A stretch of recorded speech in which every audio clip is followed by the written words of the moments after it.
Doktor Štefan Harabín, Moja rada vláde, prvá časť. Premiér Fico nedávno verejne a asi nerád občanom povedal, že bol prinútený hlasovať za 18. balík nedovolených sankcií proti Ruskej federácii. Veľmi sa mi to nepáči a všetko sa vo mne proti tomu búri. Stali sme sa opäť spoluvinníkom za porušovanie medzinárodného práva. Sankcie bez predchádzajúceho súhlasu Bezpečnostnej rady OSN sú zakázané. Nikdy to neprehltnem. Ak nerešpektujeme právo, hovorí sa tomu bezprávie a právny chaos. Možno to viacerých prekvapí, ale napriek tomu premiérovi trochu rozumiem. Je odporne vydieraný. Asi nechce, aby sa nám gangstri v Európskej únii pomstili všetkými nástrojmi, ktoré majú a ich veselo nedovolene zneužívajú. To i bez váhania robia. Netrápi ich, že porušujú medzinárodné právo, dohodnuté zmluvy.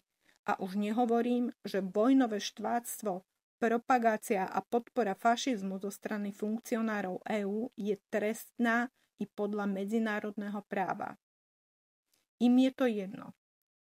Ak niekto dodá, že medzinárodné právo prestalo existovať a nikto ho už nerešpektuje, respektíve proti tomu sa nedá nič robiť, tomu hovorím, že porušovanie práva neznamená stratu jeho existencie. Nová cesta sa vývojom vyspelých civilizácií vo svete vždy nájde. Ak nebude Západ realistický a neprestanú tí hlupáci verejne užívať drogy, gúľať neprítomnými očami a utierať sa pod nosom, ak bude Západ podlo útočiť proti Ruskej federácii a ohrozovať bezpečnosť jej občanov a existenciu ruského štátu,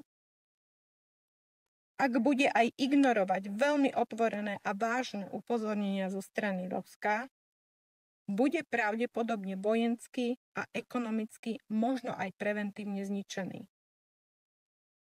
Čakanie na prvý úder Západu už nebude.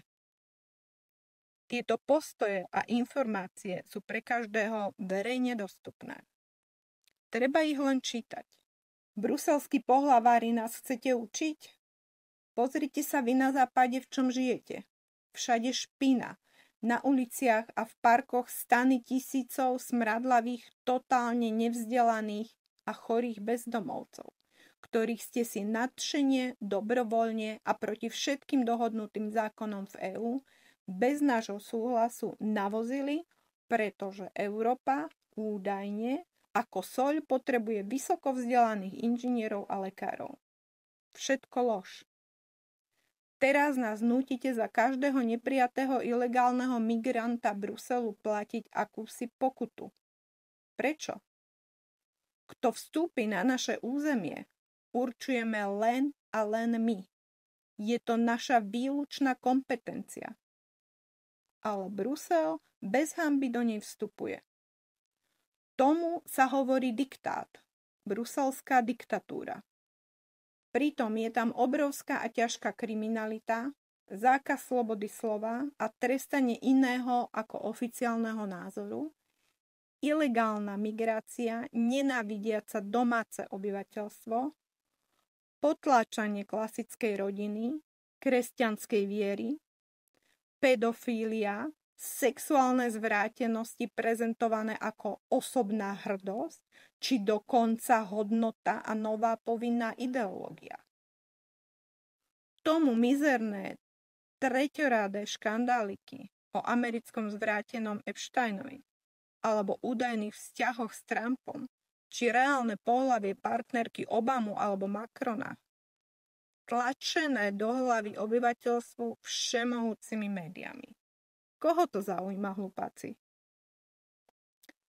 Skutočné problémy sú inde. EÚ a najmä Nemecko si nechá zo strany USA zobrať lacnú ruskú energiu, nahradí ju americkou, podstatne drahšou, s naivným plánom, že nás uživí elektrina z veterných parkov. Najprv školačka Grétka, obhajujúca všetko zelené, a dnes obnovená ťažba uhlia, lebo plyn je drahý a jadrové elektrárne vraj nie sú čisté. Potom rozsievame strach a paniky z akejsi chrípky, izolácia štátov, zatváranie a krachovanie malých a stredných podnikov, nárast nezamestnanosti, tisícky mŕtvych a zdravotne poškodených ľudí, doslova policajne nútených očkovať sa vakcínami, za ktoré neprebral nikdy zodpovednosť ani sám výrobca, ani politici, ani lekári, ktorí ich ľuďom nútene podávali. Čo na tom? Hlavne, že Uršula zarobila protizákonne milióny a farmaceutické spoločnosti celé miliardy. Súd ju po dlhom čase síce odsúdil, ale všetko zostalo pri starom. Nič sa jej nestalo.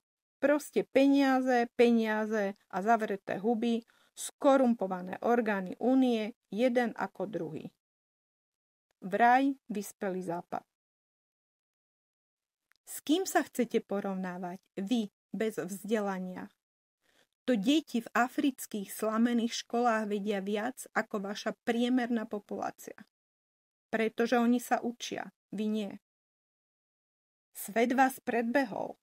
Dnes už nie ste pre nikoho normálneho ani vzorom, technologickou konkurenciou a ani hodnovernou autoritou.